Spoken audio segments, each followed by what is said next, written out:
So today I thought we'd talk a little bit about kind of Instagram's algorithm and then how to beat that. We kind of talked about Facebook's algorithm. Now it's been weeks and weeks ago. And Instagram is similar, but I think much easier to approach than Facebook. So this will be kind of all about getting people to see your content more. So if you post something, getting more people to engage with it, getting it in more people's news feeds for them to actually look at. So first, let's talk about Instagram's algorithm and kind of what it looks like. So just like Facebook, they use an algorithm to determine what each individual person will see on their feed. So it's not done reverse chronological, like the most recent item isn't going to pop up first necessarily. It's going to be whatever Instagram thinks that you will engage with or interact with most, or that will be most interesting to you. So like Facebook, engagement plays a really big role when Instagram determines kind of how they're going to rank your content. So if you post something and nobody likes it, nobody comments, nothing, Instagram's going to rank it lower in their algorithm than if you post something and say, 15 people like it in the first 30 minutes or something. Instagram's going to bump it higher so more people will have access to that content right away. Instagram is pretty good at spotting the fakers. So whether it's, a fake account or you comment something that sounds kind of like a bot, or you're just doing it to, get likes or engagement or something, Instagram's really good at spotting that. So that just goes back to talking about the authenticity, being genuine. You want to have real interactions. You're not just commenting to comment something or post something just for the sake of it, because Instagram will notice that and will put your content lower, unfortunately, in their algorithm. So why does Instagram have an algorithm? Basically, they just want people to stay on their app using it longer, essentially. And I guess the thought is, if you're seeing content that is most interesting to you, you'll stay on it and use it more. So previously, people were seeing essentially just in chronological order everything that the people they follow has posted. But now if Instagram knows you like posts of food or travel, they're going to push those to the top. And then maybe once you scroll all the way down, you'll see those other posts that you're not as interested in. Something that's important to remember is this algorithm is always changing, but the way that you can approach the algorithm doesn't necessarily have to change. So things like, posts that are high quality, that are engaging, those kind of things, those will always help you with the algorithm. So even if they make little tiny changes, if you have, a good strategy, it doesn't matter what the algorithm looks like, it'll still help you out.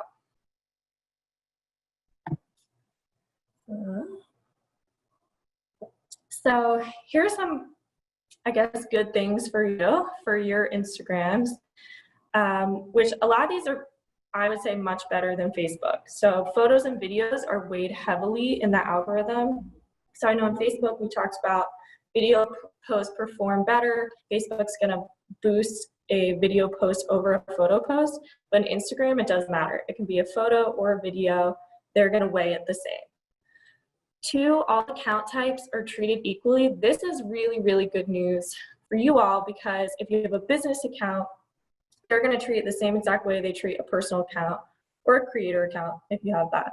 Whereas in Facebook, if you have a business account, we talked about how they are showing less and less business content or content from business pages, because people want to see more content from personal accounts, their friends, their family. So for Instagram, it doesn't matter.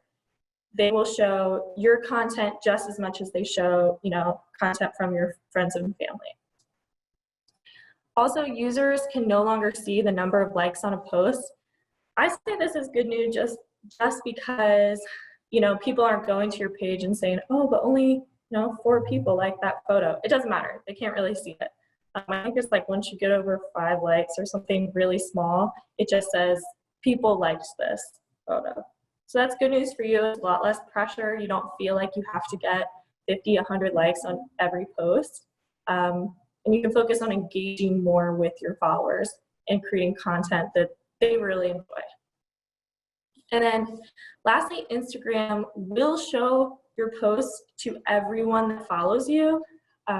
So Facebook, if you post something, there will be a huge percentage of people that never even see it. It never pops up in their newsfeed or anything. But Instagram, it is in the feed always. They might just have to scroll really far down. But if you get people that spend a lot of time on Instagram, they're definitely going to see your post, because at some point they'll hit the end of all the new posts. So that's good news, just because you'll reach more people than you would necessarily with Facebook. So now we can talk about some ways, I said, to get your content in front of more eyes, basically to get more people to see your content and have it higher in their feed.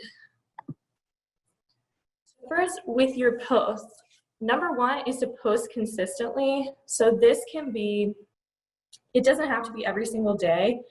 And that's why I said, make sure your posting schedule is something achievable for you. If you have, time every day to post once a day, that's great. Just make sure you're doing it consistently. But if you only have time to post 2 to 3 times per week, that's also okay. As long as you're sticking with that schedule, every single week you're posting the same amount of times, that's really important. And Instagram will essentially reward you and push that content higher. So just make sure, you're keeping on track with yourself. Don't push yourself to post 15 times per week if that's not, possible for you. Just keep it something achievable, something that you personally can manage. Because this does take time, and obviously none of us have some people do, but most of us don't have professional people managing and running their accounts and coming up with content and everything. So just making sure it's something that you can handle. Posting when your followers are active. So this on your business Instagram, it's in your insights. You can go and see what days of the week your followers are most active and when they're online. So this Instagram does take into account how, basically how soon ago, how recent content was posted. So if your followers are all online, say 9 p.m. on Monday night, that's a really good time to post. Instagram will push that higher because it's really recent, it's brand new. They want your followers to see that content. Next, making sure your content is high quality. Again, this goes back, it doesn't have to be necessarily like professionally taken photos or crazy high resolution or anything. High quality is just something that your followers are genuinely interested in and want to see on your feed. So maybe this is, a photo of you, or a photo of you and your kids or your dog or something. Those are high quality photos. People are interested in them. They want to engage with them. And then of course, you can always run contests and giveaways. I think Instagram is one of the easiest places to do this, just because it's very simple. You can ask people to like, you can ask them to comment. There's only so many options. So if you want to run a contest or a giveaway, Instagram's a great place to do it. People will always engage with those. They love the possibility of free stuff.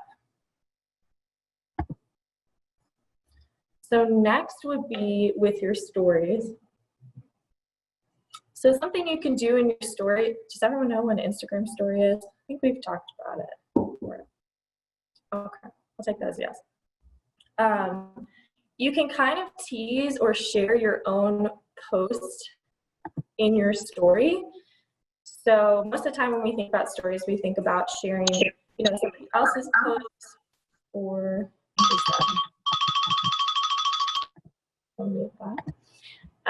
we think about sharing someone else's post or maybe somebody else's story. But you can actually go in and share your own post in your story, and this will encourage people, because your stories are at the top of your feed. So if they log on to Instagram and they're scrolling through and they don't necessarily see your post pop up in their feed, they'll see that you post it in your story, and then they can click on it or they can go to your profile. It's a good way to encourage people to go seek out your content if they haven't seen it organically through Instagram, if that makes sense. You can also tease something saying, oh, I'm putting up a beautiful new listing, tonight, keep an eye out for it. I'm going to have a new post all about it.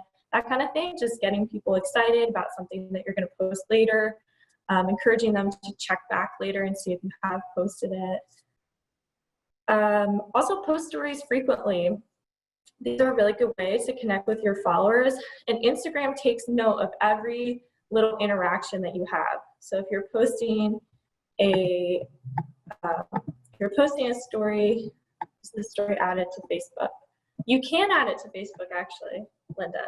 So you can post it on your Instagram and have it go both to your Instagram story and your Facebook if your accounts are linked, or vice versa. You can just do one or the other. So yeah, try to post these relatively consistently. As we talked about with Facebook, stories are much more casual than an actual post. You don't necessarily have to think about it and frame it and everything. These could be more snapshots of things going on in your everyday life. They come across as a little more authentic, a little more genuine. So definitely use stories. And when people view your stories and they click on them, or maybe they respond to them, Instagram will take note. Also, you can use stickers. They have all these little tools in your stories that you can use to encourage people to engage. So they have quizzes that you can do if you want to see people's responses, or polls. There's all these different things, and people can click on them and you'll get their responses and their engagement. And again, Instagram will take note and remember this and say, oh, they engaged with that story. They responded to that quiz, that poll. Maybe we should show them some more of, say, Hometown Realty's content, that type of thing. So next would be with your captions. So this is, when you post a photo on Instagram and you write a little blurb beneath it, kind of describing the photo or whatever you want to put in it. First would be to use and optimize those hashtags. Hashtags are very important and they can help more people find your content. I said, remember, the best place to put all of those hashtags is in the first comment of your post. So write your post, write your caption, and then after you post it, go in and comment with all the hashtags that you want to use. This is a way to make your post not look so spammy when someone goes to click on it, but still get all the benefits of using those hashtags. Last week we talked about optimizing them, so finding hashtags that work and target the audience that you're looking to target. It's better to have specific hashtags rather than really general ones. Like real estate is a really general one. There's 5 million or something posts tagged with hashtag real estate. So maybe look for something more specific where you can target a more specific audience.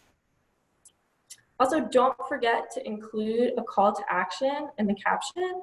And I said a genuine one, so it should be something that your followers really actually want to respond to, or a question that you're genuinely looking for answers about or something. It shouldn't just be kind of, clickbaity or something like that. You should be engaging them in a meaningful conversation. But a call to action can be anything like, just asking a question, what do you look for in a realtor? Or would you ever consider new construction? That kind of thing. Or you could say, what's your favorite place to eat in Richmond? Something like that, where you're really looking for real feedback. You're looking for, what your followers can teach you. And then tell a story behind the photo. So many people write crazy long captions on Instagram, which you would think, is all about the visuals, it's all about the photo, the video. And it is, but captions are a really good way to complement those photos and videos and the images. So last week I mentioned Humans of New York. They have a really good example of this. They have long captions. They're really focused on storytelling. But this is a great way to give your images and your visuals some context. So if you're posting a photo of a front door or something, you should be explaining to your followers why this is important or why this matters or what's the story behind it. That should always be the question. And these can be just a couple sentences, or it can be, a couple paragraphs if it has a deeper story or deeper meaning behind it.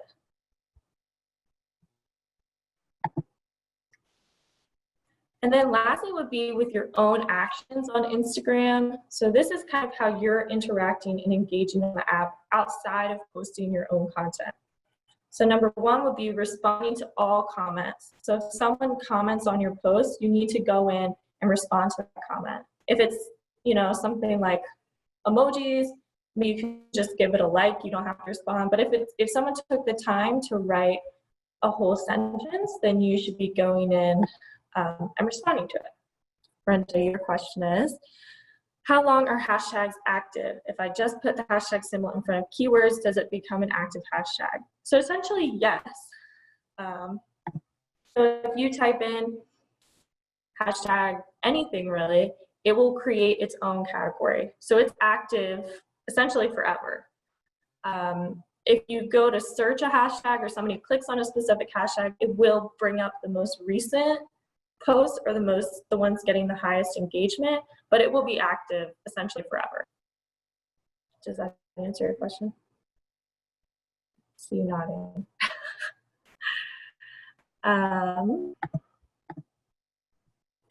So another way would be to use direct messaging. So this is, you know, if you see a post that you really like and you want to engage with them somehow but don't necessarily want to comment, direct messaging is a really good way to do this. And then you can like, comment, and follow other accounts. So this is really important because this is building relationships with other accounts and other businesses and other people on Instagram.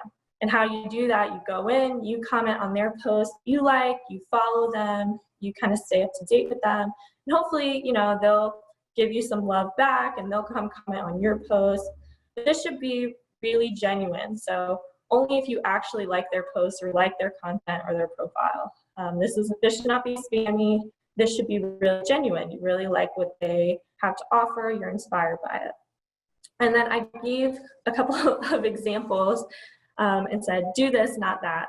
So essentially, you know, writing a long comment, why this inspired you or why you felt the need to comment on it, what you like about it, versus just writing a couple of emojis or something really generic that anybody could be writing. It's much better to at least take a couple seconds, think about what you're going to comment, make it authentic, make it real, make it meaningful, not just, you know, spamming it with emojis or, I don't know, exclamation points or something like that.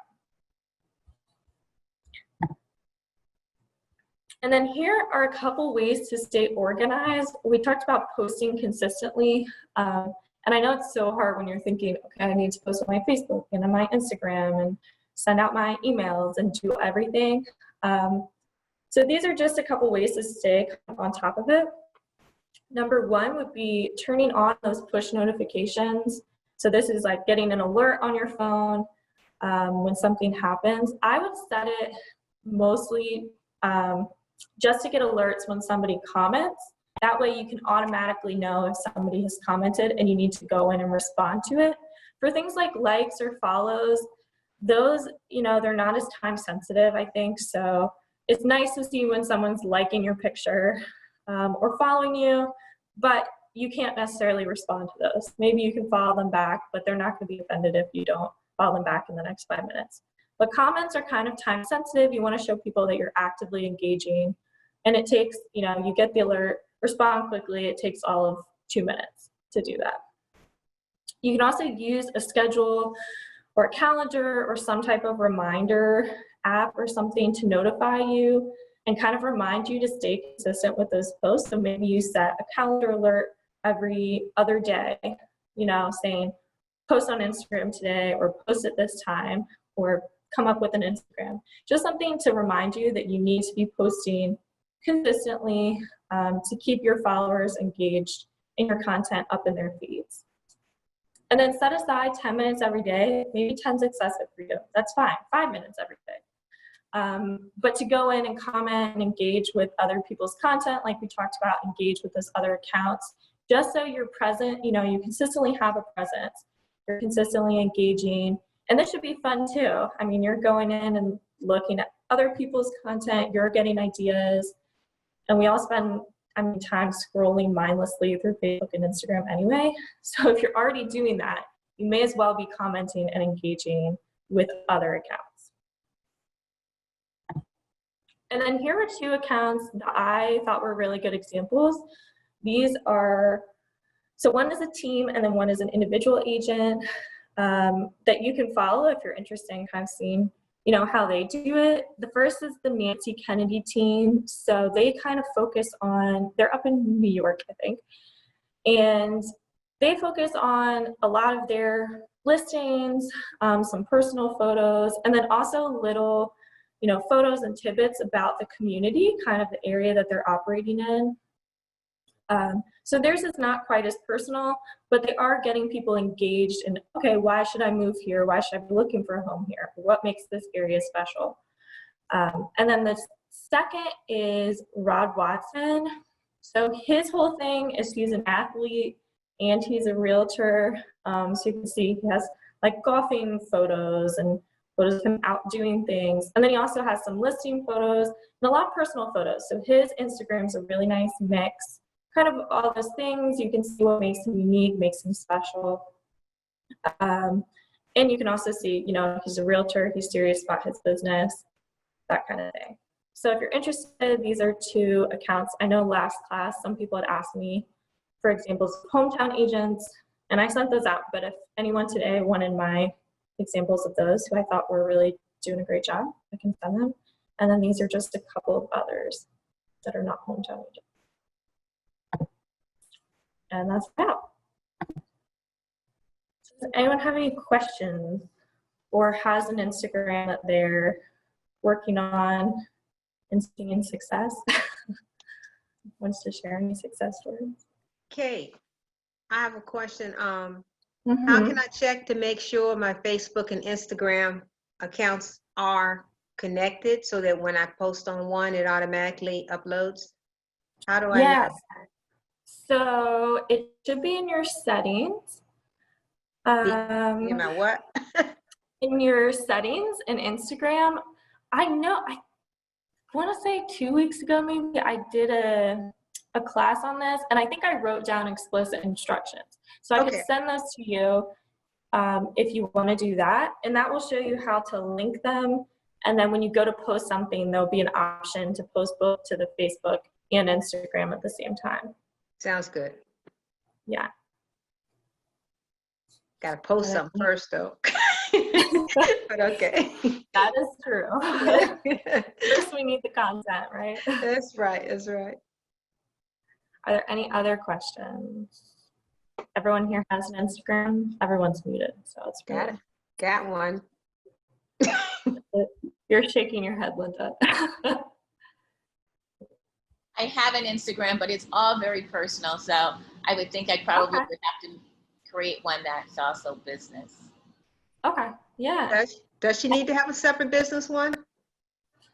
I think that's up to you, kind of the content that you're looking to post. I think you can take your personal one and kind of just start adding in more real estate content or just letting people know that you're also a realtor, that kind of thing. I don't think it has to be a business Instagram profile. I think it does offer a lot of benefits if you're looking for ads or analytics, but if you're not, I think a personal profile is fine. Yeah, too many bar pictures. Okay, I see the issue. So maybe we'll just make a new one. Can I ask a Facebook kind of related question? Yes, always. Okay. I've not been doing my mailings as much. I've been trying to do a lot of my monthly stuff by email. Okay. Well, how can I, it seems like too much content.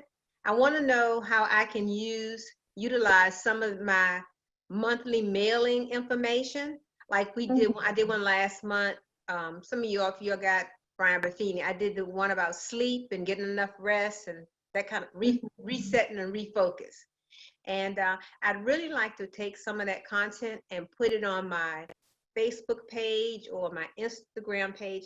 Yeah. At least with that stuff, I know I have a ready bank of information that I can post until I can come up with other stuff.